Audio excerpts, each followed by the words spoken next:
Manmila na yung valve. Naka-protect siya oh. O, nag-normal. Ngayon, full volume natin ito. Yan, naka-full volume. Yung channel 1 lang yung may signal oh. Channel 1 may signal. Yung channel 2 wala. Wala siya oh. Kahit na pagpalitin mo ito, palitin natin ha, baka sabihin nyo eh nasa plug lang. Yan, pinagpalit ko, wala talaga oh.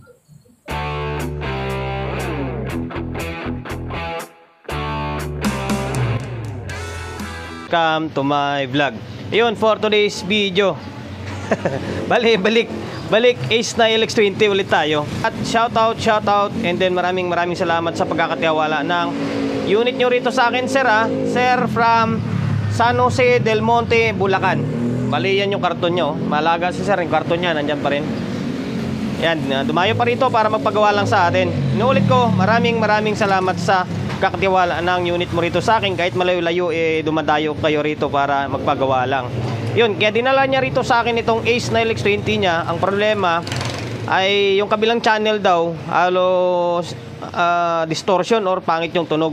And then yung tinisting ko kanina, halos wala na talaga siyang audio. Yung channel 1 lang yung merong audio. Sa ngayon ipapakita ko muna sa inyo ha. Bali hindi na muna ako maglalagay ng speaker. Kasi kahit wala naman speaker yan, lalabas naman yung audio rito niyan eh. Yung signal niyan. Teka lang ha, lalagay tayo ng audio source. Ayan, naka-on na yung cellphone natin na isa. Naka-play na pala. Yan, ito yung naka-stereo mode tayo.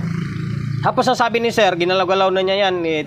Binumbahan na niya ng contact cleaner yung switch is ganun pa rin. Ganun din, ginalaw ko rin kanina yan. Wala talaga. Ayun. Manmila na yung valve. Naka-protect siya oh. O, nag-normal. Ngayon, full volume natin ito. Yan, naka-full volume. Yung channel 1 lang yung may signal oh. Channel 1 may signal. Yung channel 2 wala siya oh. Kahit na pagpalitin mo ito, palitin natin ha, baka sabihin nyo eh nasa plug lang. Yan, pinagpalit ko, wala talaga oh. O, itong A is meron. O yan yung mission natin for today's video na sana may balik natin sa dating tunog niya.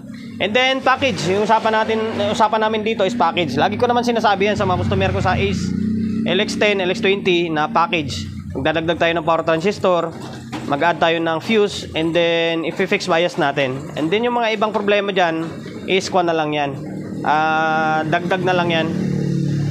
Ayan, bago natin simulan to, siyempre promotion muna tayo. Sa mga hindi pa nakapag-follow, paki-follow, and then siyempre paki-share ng mga walang kwentang video natin sa my Facebook, YouTube channel. So hindi pa nakapag-subscribe, paki-subscribe, like, share, and then siyempre paki-hit ang bell button sa gilid para updated kayo sa mga susunod na video na i-upload ko. Then maraming salamat pala. Kahit papano naka 10,000 follower na tayo sa my Facebook. Maraming salamat sa suporta nyo. And YouTube channel natin, paki-suporta kasi medyo mabagal yung pag-uusad ng subscriber natin. Ayun, bali tuloy. Simulan na natin to. Bali, babaklasin ko lang muna itong takip, and then para makita natin yung laman niya. And then masimulan natin kung ano yung mga dapat gawin. Ito, natanggal na natin yung takip. Bali, tayo pa yung nakauna. Tayo nakabiyak. And then, ito, medyo sa dami ko nang ginawang Ace, meron akong napansin. Pa sabi ko parang ang kalat ng pagkagawa. Kasi ito, pasensya na kayo kung medyo napapansin ko ha. Yan, kasi tagal natin gumagawa ng Ace eh. At baliktad yung pagkalagay ng transformer. Dapat sa ilalim itong mga wire. Sa ilalim dapat ito. Ang nangyari nasa taas. Siguro tinamad yung nagasimbol nito o rinantok. Eh ganyan paglagay niya. Pero hindi pa yan ha, hindi pa nabaliktad yan. Tingnan nyo, naka rugby pa yung bolt niya oh. Kabaliktad talaga yung wire. Pero yan, hayaan mo na yan. Ganyan na yan, yan na lang mababa sa tawas eh. Ngayon, para malaman natin, mamaya na lang natin linisan ito. Ngayon, para malaman natin kung alin ang may problema dito sa may control, dito sa may input, or dito sa may amplifier natin, hindi na tayo muna magsukat ng bias. Kasi tingin ko normal naman yan kasi hindi naman siya nakaprotect eh. Bali, ito, pinaka-tip ito yung pinaka-the best na idea para malaman mo kung may problema yung amplifier or yung mainboard mo, may normal yung audio, tanggalin mo ito. Yan, tanggalin mo ito, tapos sundutin natin. Ito may nakakabit na speaker yan. Kinabitan ko na ng speaker, dalawa. Yan, para magkaalaman. O, ulit. Nag-normal siya. Tapos, ito yung input niya eh. Ito yung input. Yung capacitor na yan, 1 yan, signal input yan. Yung capacitor na yan, oh. Sundutin mo lang yung puwet niyan. Ayan, sundutin natin. Yan, may marinig kayong ano, may marinig kayong humming sa speaker. Sana marinig sa may mic ng cellphone natin. Ano?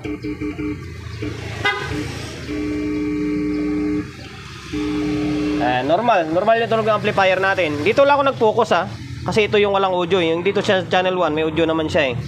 Ngayon, nalaman na natin na normal yung amplifier. Ay, dito na lang yung natin yan. Dito yung focus natin. Dito or either dito. Pwedeng palitan itong control or i-check itong control. Kapag okay ito or napalitan na, balik ka rito. Dito yan. Kung wala yan sa control, dito.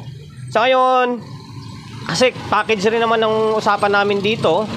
Ang gagawin ko muna rito, ipipix bias muna natin siya, mag-add ng power transistor, and then mag-add ng fuse. Same sa mga procedure natin sa mga previous vlog natin. Tapos kapag nagawa na natin yung package, saka natin hanapin yung problema niya. Either sa may, sabi ko nga kanina, sa may control or dito sa may input buffer niya. So ngayon, stay tuned lang kayo. Nabaklas, napalitan na dapat palitan. Para hindi numaba yung walang kwentang vlog natin. Kasi naumay na yung mga viewer natin sa kakapanood ng gawa natin na ace na ito eh. Bali, yung importante na lang na ideya yung kunin natin dito is yung kung bakit walang audio yung kabilang channel, di ba? Ito. Yan, na-fix bias na 220 1.8. Yan, 1.8K 220 ohms. Same sa may kabila, syempre. Yan, kasi ito. Tapos, nag-add na rin ako ng power transistor. Meron na, 5200. Kompleto na, tagpa 5 pairs na siya. Same din dito, syempre.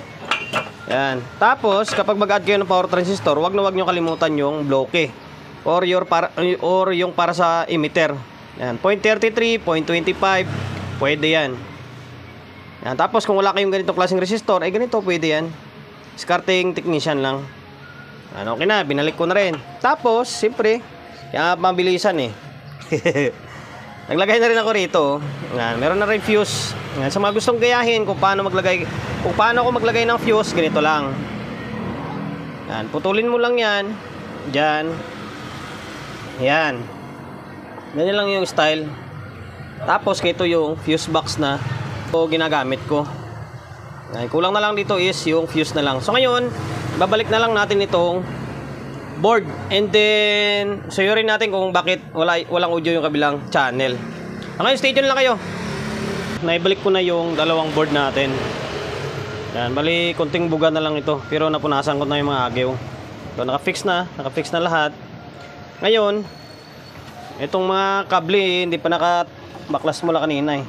Bali, lagyan na lang natin ulit ang WD-40 muna ito bago natin lagyan ng audio, para hindi na umaba yung oras natin kung kulang lang talaga sa langis or kulang lang sa WD-40.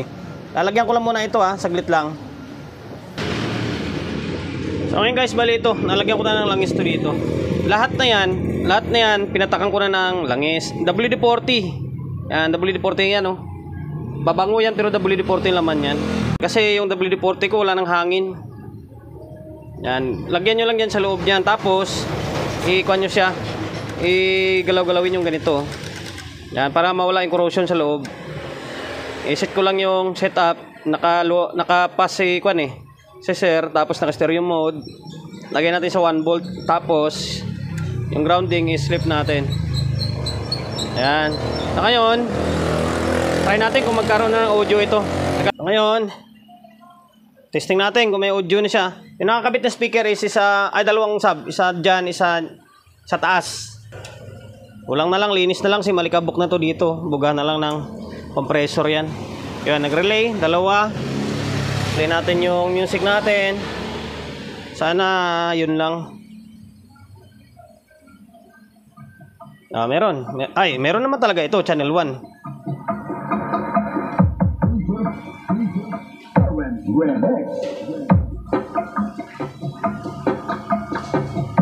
Parang nakalopas Teka lang Nakapas naman Battle mix kasi tayo. Yung channel 2 na wala kaninang audio, meron na Okay pa yung control niya, wala pang sabit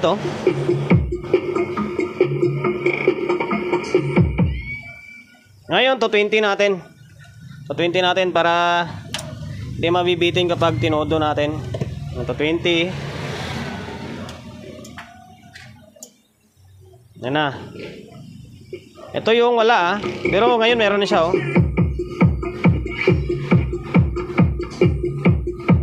Ano?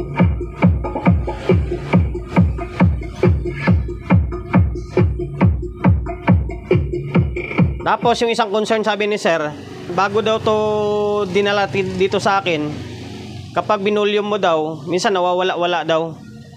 Tapos parang basag. Ngayon okay na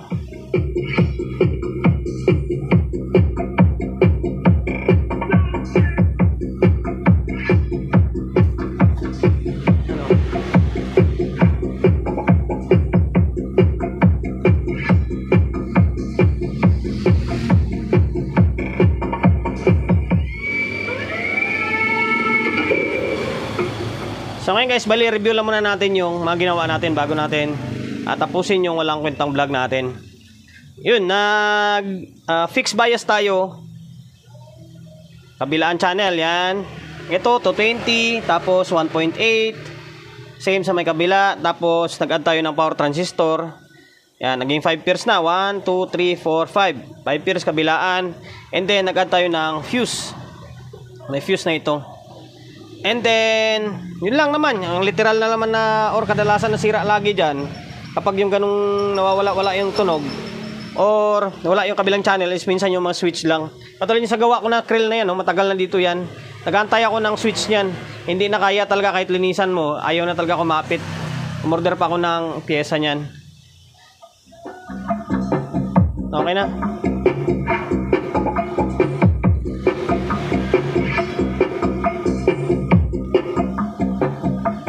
Ayun, bali yung kulang na lang dito is linis na lang. Pabugahan ko na lang ng compressor yan. Okay na, and then takip na lang.